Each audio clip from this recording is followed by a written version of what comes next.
በብዛት እሷ ጋር ነው የምቀመጠው። ከእሷ አትጫወትም ስታጠና? እስከዛ በፊት እናት እሷ ከታመመች በኋላ አንድ ቀን ተጫውቼ የማላውቀው። ገረን እስቲ ብዙ ሰው አዝኗል፣ ብዙ ሰው አልቅሷል። በአንተ ግን ትንሽ ንገር። እናትን ብቻ ስታስታምም በዚህ እድሜ ትንሽ ንገረን።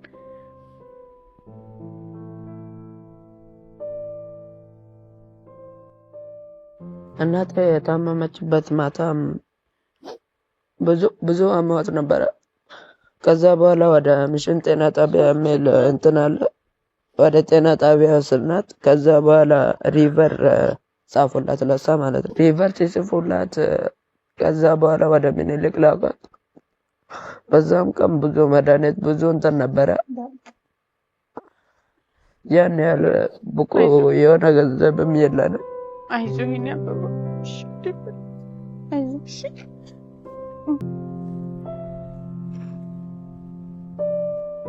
ይቅርታ አባዬሽ፣ ንገር። በመጀመሪያ ማታ ላይ ህመሟ ሲነሳበት ማለት ነው። ከዛ በፊት ህመሟ ሳይነሳበት በፊት ወርቃ ነበረ። የሆነ ጉድጓድ አለ፣ በቃ ቤት ፊት ለፊት እንደዚህ የሚያልፍ ዲሽ አለ። እዛ ውስጥ ወርቃ ነበረ። እንትን ይዛ ሸክም እዛ እየሄደች ነበረ። በዛ ጊዜ ወርቃ ነበረ።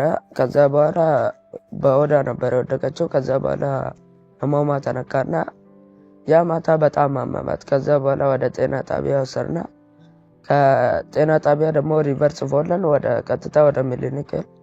ከዛ በኋላ ምኒልክ በቃ በእንትን ማስታገሻ ምናምን እየሰጧት ከዛ በኋላ ያ ማታ ነው ኦፕሬሽን የተደረገችው፣ ሰርጀሪ ማለት ነው። ሰርጀሪ የተደረገችው ያ ማታ በቃ እኔም ያ ማታ የምትሞት መስሎኝ ነበረ። በቃ ምንም ነገር ማድረግ አልቻልኩም። እንዳትሞት ብቻ እየጸለይኩ ነበር። ከዛ በኋላ ለምትደሷል በጣም ስላመማት ነው አባት? በጣም ነው ያመማት። በዛ የተነሳ ነው በቃ ሆስፒታል ውስጥ ኦፕሬሽን ክፍል ስትገባ ምናምን ከዚህ በፊት አይተህ ስለማታውቅ ለዛ ነው አይደል ተረበሽከው? አይዞህ። ይሄ ሁሉ ሲሆን ከአባታችሁ የመጣ ምንም ነገር የለም? ምንም ነገር የለም። ለመደወል አባታችሁ ለማግኘት ሞክራችሁ አታውቁ? ሞክረናል። እሺ። እኔ ብቻ አይደለም ሰዎቹም እሱን እንትን ለማድረግ ጠርቶታል፣ ግን እሱም ለመምጣት ፍላጎት አልነበረም።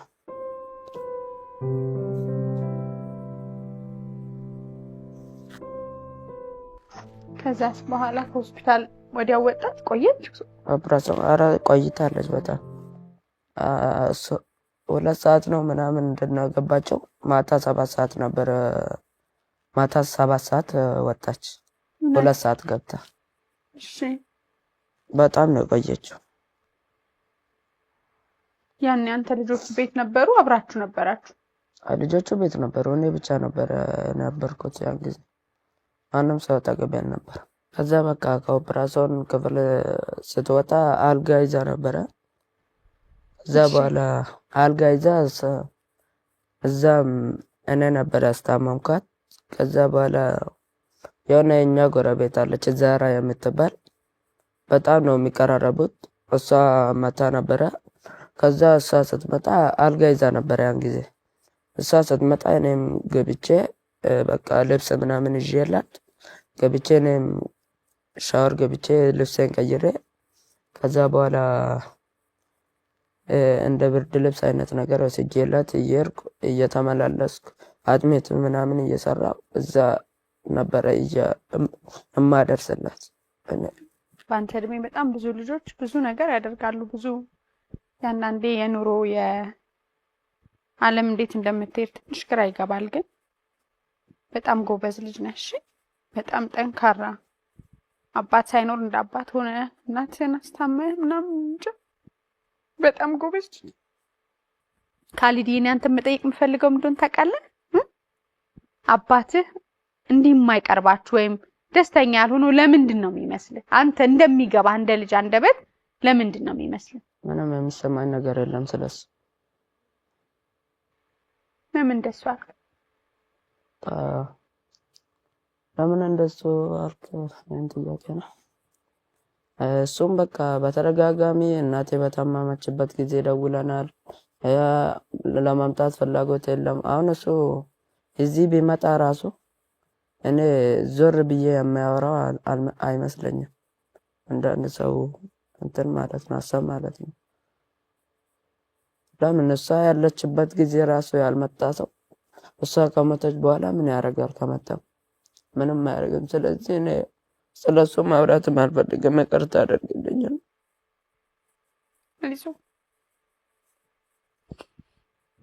በእውነት ግን መልካም ሰዎች እንዳሉ ሁሉ ልጆቻችሁን ግን ክዳችሁ እንደዚህ የማይሻገሩትን የምትሰጡ አባቶች በእውነት እግዚአብሔር ልባችሁን ይመልስ ነው ብለው ሁላችንም በእንዲህ አይነት ፈተና ውስጥ ስለምናልፍ ማለት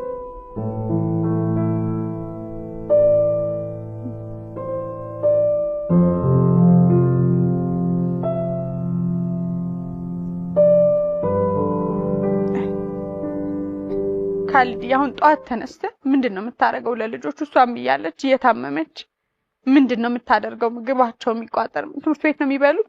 እንዴት ነው የምታደርገው? ከጧት ተነስተ እንዴት ነው ውሎ? እስቲ ንገረኝ።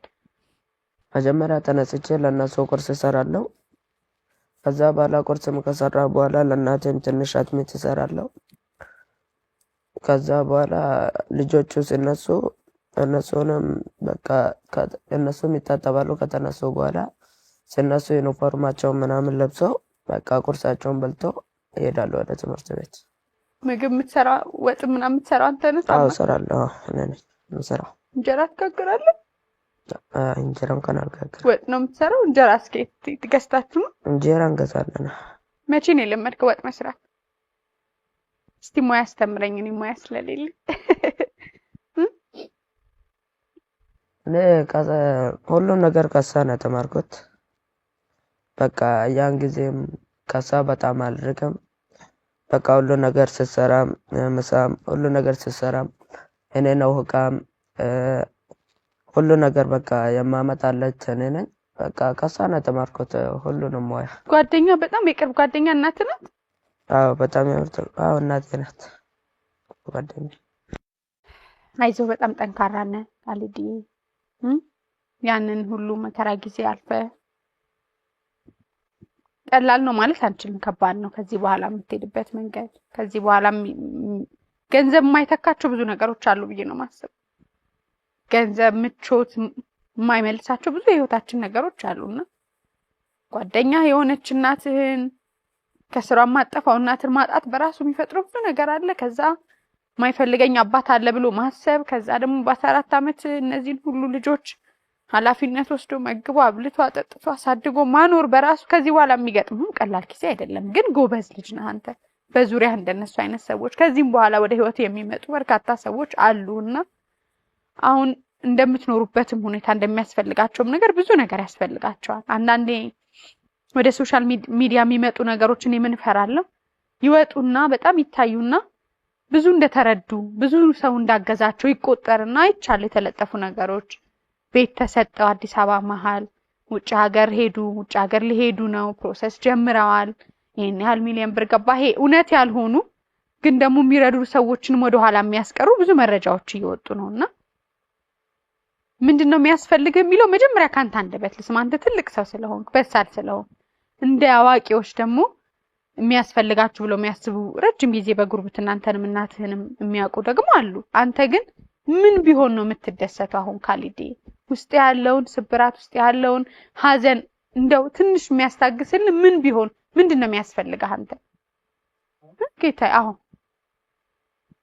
እስቲ ከልብ አሁን ለኔ እንደምታወራኝ ምንድነው ከውስጥ የሚያስፈልግ? ምክንያቱም ሁሉ ሰው አንተን ለመርዳት ሁሉ ሰው አንተን ለማገዝ ተዘጋጅቷል። አሁን ጌታዬ የሚወድ ሰው አለ፣ አንተን የሚፈልግ ሰው አለ። ብዙ ነገር አንተን ብቻ ሳይሆን ቤተሰብህንም እና እስቲ ምንድነው የምታስበው ንገረኝ። እኔ የማስበው ሌላ ነገር አይደለም። ቤታችን ቆርቆሮ ነው እንደምታወቀው። እኔ ከዚህም እጄ ሌላ ቦታ እጄ ወንድሞቼን ትቼ ሌላ ቦታ እጄ መማር አልፈልግም። ሆኖም በቃ እኔ ማገዝ የሚፈልጉ ሰዎች ካሉ የቤታችንም በተሻለ ሁኔታ ቀይሮልን እዛው ቤታችን ወንድሞቼ ጋር ሆኜ ነው መማር የምፈልገው እንጂ እኔ እነሱን መሄድ አልፈልግም። እናትህ የምታስታውስበት ቦታ መኖር ትፈልጋለህ ወይስ? አዎ እፈልጋለሁ። ለምን ሰዎች እንደውም እኮ ሀዘናቸው ያለበት ቦታ መኖር አይፈልጉም? የኔ ጌታ ለምን እሱ ናቸው? ንገረኝ እስኪ። በህይወቴ ብዙ ጠንካራ ሰዎች አውርቼ አውቃለሁ። በአንተ ልክ ጠንካራ የሆነ ብዙ ሀዘን የገጠመው ሰው አይቻለሁ፣ አላየሁም። እሺ ጌታ ጎበዝ። እሺ ካሊዲ እዛው የእናትህ ትዝታ ያለበት ቦታ ቆርቆሮ ስለሆነ ክረምትም ስለሆነ ምቹ ስላልሆነ ጥሩ ሆኖ ተሰርቶ እዛው መኖር ነው የምትፈልጉት? አንደኛው ነገር ቤቱን መስራት የሚችል አቅም ገንዘብ ሰዎች እንዲረዷችሁ ማለት ነው አንደኛው። ሌላስ? ሌላ እንደ ለሆነ አንተ የምትፈልገው አንተ እንደ ልጅ ነው የምፈልገው አሁን። እሺ እንደ ልጅ እንደ እድሜ አውቃለሁ ከእድሜ በላይ ነህ፣ ግን እንዳንተ ደስ የሚያሰኝህን ደስ የምትፈልገው ለወንድሞች የምትመኘው ነገ እንዲሆኑላችሁ እናትህ እንድትሆኑ እንድትደርሱ የምትፈልገው ቦታ አለ አይደል? ዛሬ ልትደርስ የምትፈልጉበትን ህይወት ምንድነው ልትሰጣቸው የምትፈልገው? ደስ ያለህ አንተን ነው የምጠይቅ። ለአንተ የሚያስፈልግህንም ከአንተ በላይ እኮ እኛ እናውቃለን። አንተ ልክ ነው ከምትለውም በላይ ሰው ያውቃል የሚያስፈልግህ እንደ እድሜ። እሺ እንደ ጎበዝ ልጅ እኮ ቆርቆሮ ቤት ውስጥ መኖር አይደለም ወይም ያንን ማደስ አይደለም፣ ከዛ በላይ ይገባሃል። አንተ ከዛ በላይ በጣም ጠንካራ ነህ። ግን አሁን ያንተን ነው የጠየኩ። በልጅ አይምሩ በአንዳንድ 14 ዓመት ልጅ ምንድነው የምትፈልገው የሚለው ነው። ፍላጎትህ ብቻ ነው። አሁን አንተ ትምህርት ስትሄድ ምግብ የሚያበስል የሚረዳችሁ ወንድሞችህን እንደዚህ አሁን ዛሬ ለሚዲያ ብላችሁ ዝንጥ ብላችሁ መጣችሁ ኑሮ እንደዚህ አይደለም። ብዙ መከራ አለ አይደል? እንደኔ ጌታ አይደል? ኑሯችሁ ህይወታችሁ እኮ እንደዚህ አይደለም እንደሚታየው አሁን ለሚዲያ እንደመጥን ሆኖ እንደቀረበው ብዙ ችግር ብዙ ጓዳ አለ አይደል? ስለዚህ እነሱ ይናገሩ ማለት ነው። እነሱ ነው ከርሰው ልጀምርና አሁን ካሊድ ካለበት እንግዲህ በጣም እድለኝነታቸውና ካሊድ ብዬ ማስበው ከገና ሰዎችን በህይወታቸው ከሚመጡ ባሻገር አብራችሁ ያላችሁ ሰዎች በጣም ጥሩ ሰዎች ናችሁ። እርሶም ደግሞ እንደ ኮሚኒኬሽን ኃላፊ ሚዲያውን ይሄን ታሪክ ወደ ህዝብ ከማውጣት ጀምሮ በጣም ትልቅ ባለውለታ ነው። እናመሰግናለን። ከዛ ውጪ ቅርብም ሆኖ የማየቱ ነገር ምን ይፈልጋሉ እነዚህ ልጆች የሚለውን ነገር ለማወቅ ቅርብ ይሆን ይመስለኛል። ትንሽ ነገር እንግዲህ ለአሁን የሚያስፈልጋቸው አንደኛ እንግዲህ ወቅቱም ክረምት ነው። አሁን የሚኖሩበት ቤት ማለት ነው ያኔ ለተፈናቃዮች የተሰራ ቤት ቆርቆሮ በቆርቆሮ ማለት ነው። ከላይም ከታችም ቆርቆሮ ነው፣ ግድግዳውን ቆርቆሮ ነው። እናትየው ከውስጥ እንደዚህ ሊሾ ሲሚንቶ ነገር አሰርታለች። ይሁን እንጂ ከባድ ዝናብ ከዘነበ ጎርፍ መግባቱ አይቀርም ማለት ነው እነዚህ ልጆች ላይ። ስለዚህ አሁን የተሰበሰበላቸውን ብር አለ ኮሚቴ ያው በሳቸው ይመራ ወስኖ የቻለውን ያሰራል። እኛም እንደ ከተማ አስተዳደር ምን ያሳውቅ ያለው እረዳለን ብሎ አሉ እና አንደኛ ላይ አሁን አርጀንት የሚያስፈልገው ቤቱን ማስተካከል ነው፣ ልጆቹን ሴቭ ለማድረግ ማለት ነው። ይሄ ብርድም ዝናብም እንዳይነካቸው 1 2 3 ክፍል ቤት ዝም ብሎ ማንሳትና ቦታ ስላላቸው እዛ ለቤቱ ብሰራላቸው። ሌላ ደግሞ የአስቤዛ ጉዳይ ነው ማለት ነው። በቋሚነት አስቤዛ ይችላል ብሎ ይመጣ ሰውም ካለ የቀለባቸውን እንደዛው የትምህርታቸውን መነጣጠል አንፈልግም ብሎ አሉ። አንድ ላይ ሆኖ ለመማር ደግሞ ይሄ ሁሉ ነገር ማሟላት ግድ ነው ማለት ነው። ብዙ ሀዘን ገጥሟቸው እኮ ሰው አለን አይዟችሁ ማይላቸው ብዙ ልጆች አሉ። እናንተ ደግሞ የሁሉ ህዝብ አለን ስላሏችሁ ማመስገን የምትፈልጉ ጎረቤቶችን ከዚህም በኋላ እስቲ ግለጻቸው። እነሱንም ከዚህ በኋላ ያለውን ነገር እስቲ ንገረን፣ አመስግናቸው። አብረው ጎረቤት የኢትዮጵያን ህዝብ እስካሁን የረዱን ከዚህ በኋላ ብዙም ይረዱሃሉ። ሁሉንም የኢትዮጵያውን ህዝብ እስካሁን የረዱኝም ቀጥሎ የሚረዱኝም ሰዎች ማመስገን እፈልጋለሁ። ጎረቤቶች ሁሉንም ሰው ጨምሮ ማለት ነው። አጠቃላይ ውጤት ወጥቷል። ሚኒስትሪ ገና ነው አይደል? ውጤት ሲመጣ ደግሞ በደንብ የእናትን ሀዘኗ ተደርጎ የተፈተነ ፈተና የምትደፍነው ይመስለኛል ነው። ተረብሻ ነበር አይደል? ተረብሻ ነበር ግን የምትደፍነው ይመስላል። እንድትደፍንም አይጠበቅም ያን ሁሉ ሀዘን አይደል? ጎበዝ፣ በጣም እንኮራባለን እንዳገርሽ። ካሊድ ጠንካራ ነህ። በኋላ እድገት ትልቅ ሆነ መኪናው ተገዝቶ የነዳ ሚስት መጥቶ ልጆቹ ተድረው በቃ እያጨበጨብን ስንት ብሩህ መንገድ አለ ከፊት እሺ ጎበዝ እናመሰግናለን የምትምሩት ነገር ካለ በዚህ አጋጣሚ ግን በመጨረሻ ላይም ደግሞ እሱን በቲክቶክ ወደ ሶሻል ሚዲያ አምጥቶ በጣም ሰዎች እንዲወጡ ምክንያት የሆነ ልጅ አለ እሱን ከሱ ጋር ጥሪ ያለ ቆይታ እናደርጋለን እናመሰግናለሁ እንኳን ደህና ቆያችሁ እሺ ነው ጌታ በረታሁ ደህና ነህ ደህና ነኝ በጣም ጠንካራ በጣም ጎበዝ ልጅ ነህና እንግዳዬ ስለሆንክ ገና ትኩስ ሐዘን ነውና 6 ቀን አይደል 6 ቀን አይዞህ አንተ በጣም ብርቱ ነህ አክብረ ስለመጣ እዚህ ሚዲያ ላይ ቀረብክበት ደግሞ እዚህ ቴሌቪዥን ጣቢያ ላይ የራስህ ትልቅ ዓላማ አለህና ሁሉንም ነገር እንግዲህ አንተም ብርትት ብለህ እኔም ብርትት ብለን እንጨርሳለን አይደል እንግዶች ይዘመታል በጣም ትልልቅ እንግዶች እነሱን እንጋብዝ ወይስ መጀመሪያ ካንተ ጋር ቆይታ እናድርግ ከረለም እነሱን እንጋብዝ እሺ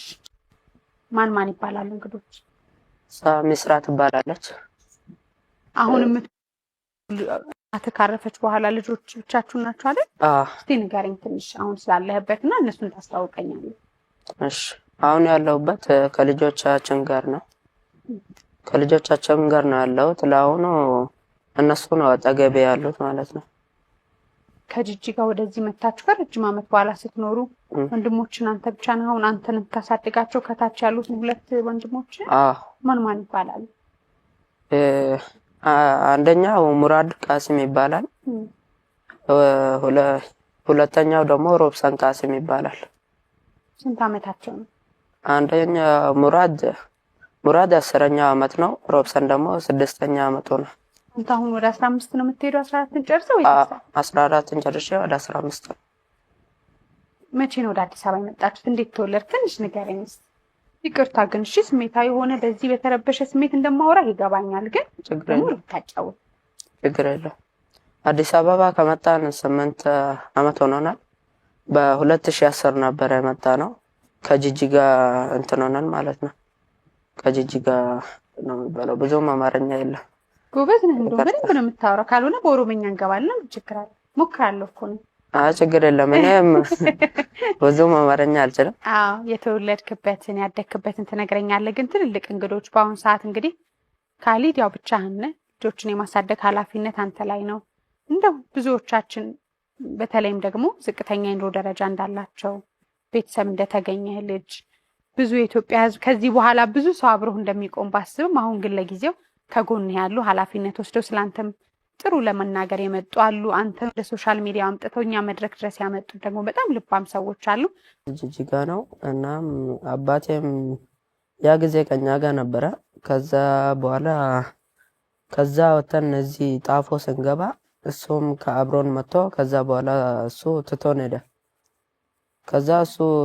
ሄደና ከዛ በኋላ እሱ ወደ ጅጅጋ ተመልሶ ሌላ ትዳር መሰረተ ከዛ በኋላ እናቴም በጊዜም እሷ ነበረች እኛ ጋር እኛን ያሳደገች ያለችው እሷ ናት በቃ የምታሳድገን ለኛም በጣም ትልቅ ፍቅር አላት እኛም ለሷ በጣም ትልቅ ፍቅር አለን ከጅጅጋ የመጣችሁበት ምክንያት ይኖራችኋል ካደጋችሁበት አይደል ምንድነው ምክንያቱ እንደገና ደግሞ ወደ ለገጣፎ እንዴት ትመጡ ቻላችሁ በአማርኛ ትንሽ ከብራት በኦሮምኛ ማለት ትችላለህ ግን እሺ እናትህን አስተዋውቀኝ እናቴ ይፍቱ አብዱራማን ጅብሪል ትባላለች እስቲ እናትህን ግለጻት ምን አይነት እናት እንደሆነች አስተዋውቀ እናትህን እኛ በጣም መልካም የወጣው ምስሏ ላይ እንግዲህ ብዙ ነገር የሚናገር ነው አንተ ደግሞ የመጀመሪያ ጓደኛዋ ብዙ ነገር አሳልፋለች ታሪክህን ትንሽ ተሰማና